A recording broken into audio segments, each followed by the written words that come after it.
2 Samuel chapter 9. Then David asked, "Is there anyone left from the house of Saul to whom I can show kindness for the sake of Jonathan?" And there was a servant of Saul's family named Ziba. They summoned him to David, and the king inquired, "Are you Ziba?" "I am your servant," he replied. So the king asked, "Is there anyone left of Saul's family to whom I can show the kindness of God?" Ziba answered, "There is still Jonathan's son who is lame in both feet." "Where is he?" replied the king. And Ziba said, "Indeed, he is in Lo-debar at the house of Machir, son of Ammiel." So King David had him brought from the house of Machir, son of Ammiel, in Lo-debar. And when Mephibosheth, son of Jonathan, the son of Saul, came to David, he fell face down in reverence. Then David said, "Mephibosheth." "I am your servant," he replied. "Do not be afraid," said David, "for surely I will show you kindness for the sake of your father Jonathan. I will restore to you all the land of your grandfather Saul, and you will always eat at my table." Mephibosheth bowed down and said, "What is your servant that you should show regard for a dead dog like me?" Then the king summoned Saul's servant Ziba and said to him, "I have given to your master's grandson all that belonged to Saul and to all his house. You and your sons and servants are to work the ground for him and bring in the harvest, so that your master's grandson may have food to eat. But Mephibosheth, your master's grandson, is always to eat at my table." Now Ziba had 15 sons and 20 servants, and Ziba said to the king, "Your servant will do all that my lord the king has commanded." So Mephibosheth ate at David's table like one of the king's own sons. And Mephibosheth had a young son named Micah, and all who dwelt in the house of Ziba were servants of Mephibosheth. So Mephibosheth lived in Jerusalem because he always ate at the king's table, and he was lame in both feet. 2 Samuel chapter 10. Some time later the king of the Ammonites died and was succeeded by his son Hanun. And David said, "I will show kindness to Hanun son of Nahash, just as his father showed kindness to me." So David sent some of his servants to console Hanun concerning his father. But when they arrived in the land of the Ammonites, the princes of the Ammonites said to Hanun their lord, "Just because David has sent you comforters, do you really believe he is showing respect for your father? Has not David instead sent his servants to explore the city, spy it out, and overthrow it?" So Hanun took David's servants, shaved off half of each man's beard, cut off their garments at the hips, and sent them away. When this was reported to David, he sent messengers to meet the men, since they had been thoroughly humiliated. The king told them, "Stay in Jericho until your beards have grown back, and then return." When the Ammonites realized that they had become a stench to David, they hired 20,000 Aramean foot soldiers from Beth Rehob and Zobah, as well as 1,000 men from the king of Maacah and 12,000 men from Tob. On hearing this, David sent Joab and the entire army of mighty men. The Ammonites marched out and arrayed themselves for battle at the entrance of the city gate, while the Arameans of Zobah and Rehob and the men of Tob and Maacah were by themselves in the open country. When Joab saw the battle lines before him and behind him, he selected some of the best men of Israel and arrayed them against the Arameans. And he placed the rest of the forces under the command of his brother Abishai, who arrayed them against the Ammonites. "If the Arameans are too strong for me," said Joab, "then you will come to my rescue. And if the Ammonites are too strong for you, then I will come to your rescue. Be strong and let us fight bravely for our people and for the cities of our God. May the Lord do what is good in his sight." So Joab and his troops advanced to fight the Arameans, who fled before him. When the Ammonites saw that the Arameans had fled, they too fled before Abishai, and they entered the city. So Joab returned from fighting against the Ammonites and came to Jerusalem. When the Arameans saw that they had been defeated by Israel, they regrouped. Hadadezer sent messengers to bring more Arameans from beyond the Euphrates, and they came to Helam with Shobach, the commander of Hadadezer's army, leading them. When this was reported to David, he gathered all Israel, crossed the Jordan, and went to Helam. Then the Arameans arrayed themselves against David and fought against him. But the Arameans fled before Israel, and David killed 700 charioteers and 40,000 foot soldiers. He also struck down Shobach, the commander of their army, who died there. When all the kings who were subject to Hadadezer saw that they had been defeated by Israel, they made peace with Israel and became subject to them. So the Arameans were afraid to help the Ammonites anymore. 2 Samuel chapter 11. In the spring, at the time when kings march out to war, David sent out Joab and his servants with the whole army of Israel. They destroyed the Ammonites and besieged Rabbah, but David remained in Jerusalem. One evening David got up from his bed and strolled around on the roof of the palace. And from the roof he saw a woman bathing, a very beautiful woman. So David sent and inquired about the woman, and he was told, "This is Bathsheba, the daughter of Eliam, and the wife of Uriah the Hittite." Then David sent messengers to get her, and when she came to him, he slept with her. Now she had just purified herself from her uncleanness. Then she returned home. And the woman conceived and sent word to David, saying, "I am pregnant." At this David sent orders to Joab, "Send me Uriah the Hittite." So Joab sent him to David. When Uriah came to him, David asked how Joab and the troops were doing with the war. Then he said to Uriah, "Go down to your house and wash your feet." So Uriah left the palace, and a gift from the king followed him.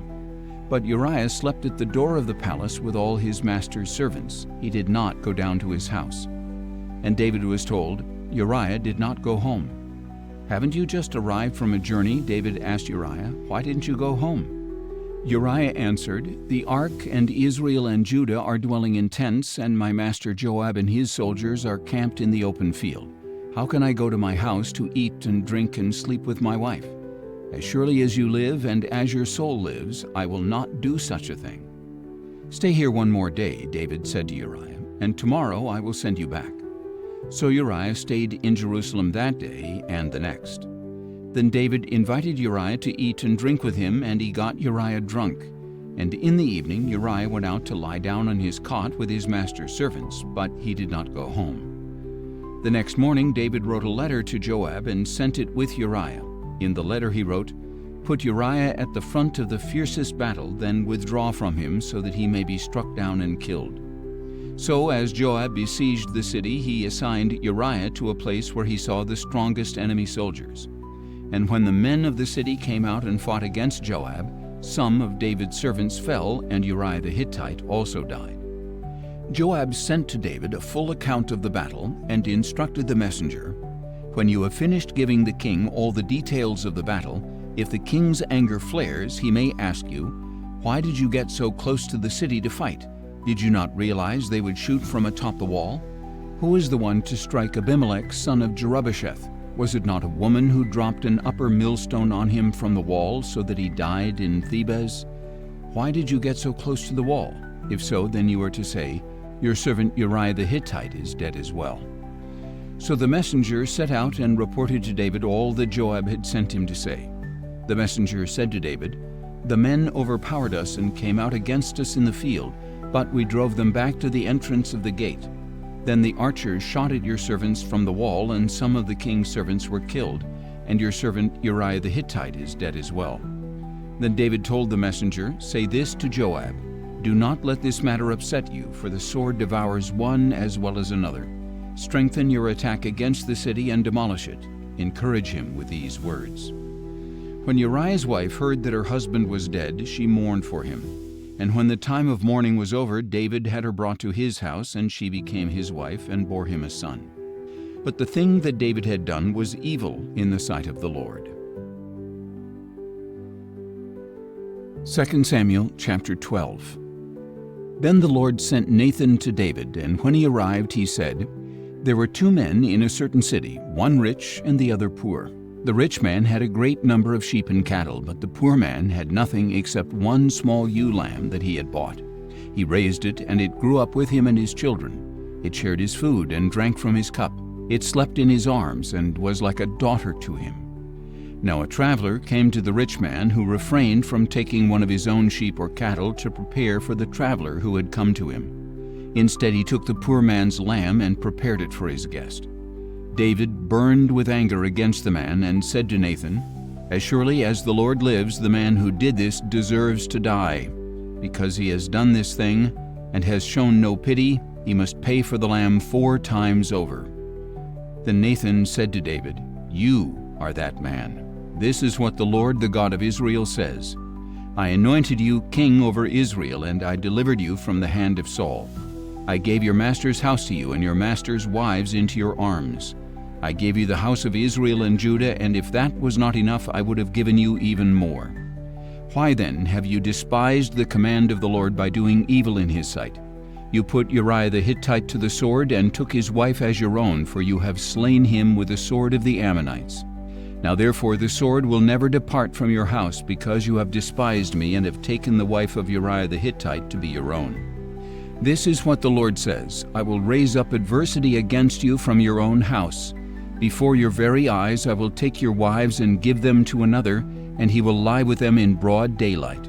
You have acted in secret, but I will do this thing in broad daylight before all Israel."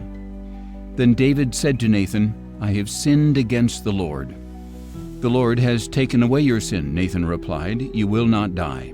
Nevertheless, because by this deed you have shown utter contempt for the word of the Lord, the son born to you will surely die."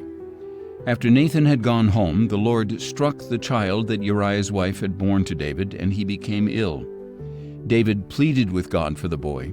He fasted and went into his house and spent the night lying in sackcloth on the ground. The elders of his household stood beside him to help him up from the ground, but he was unwilling and would not eat anything with them. On the 7th day the child died. But David's servants were afraid to tell him that the child was dead, for they said, "Look, while the child was alive, we spoke to him, and he would not listen to us.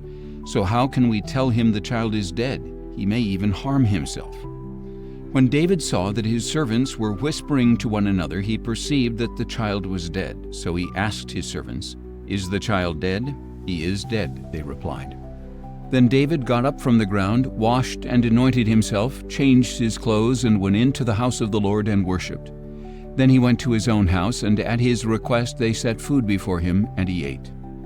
"What is this you have done?" his servants asked. "While the child was alive, you fasted and wept, but when he died, you got up and ate." David answered, "While the child was alive, I fasted and wept, for I said, 'Who knows, the Lord may be gracious to me and let him live.' But now that he is dead, why should I fast? Can I bring him back again? I will go to him, but he will not return to me." Then David comforted his wife Bathsheba, and he went to her and lay with her. So she gave birth to a son, and they named him Solomon. Now the Lord loved the child and sent word through Nathan the prophet to name him Jedediah, because the Lord loved him. Meanwhile Joab fought against Rabbah of the Ammonites and captured the royal fortress. Then Joab sent messengers to David to say, "I have fought against Rabbah and have captured the water supply of the city. Now therefore assemble the rest of the troops, lay siege to the city, and capture it. Otherwise I will capture the city, and it will be named after me." So David assembled all the troops and went to Rabbah, and he fought against it and captured it. Then he took the crown from the head of their king. It weighed a talent of gold and was set with precious stones, and it was placed on David's head. And David took a great amount of plunder from the city.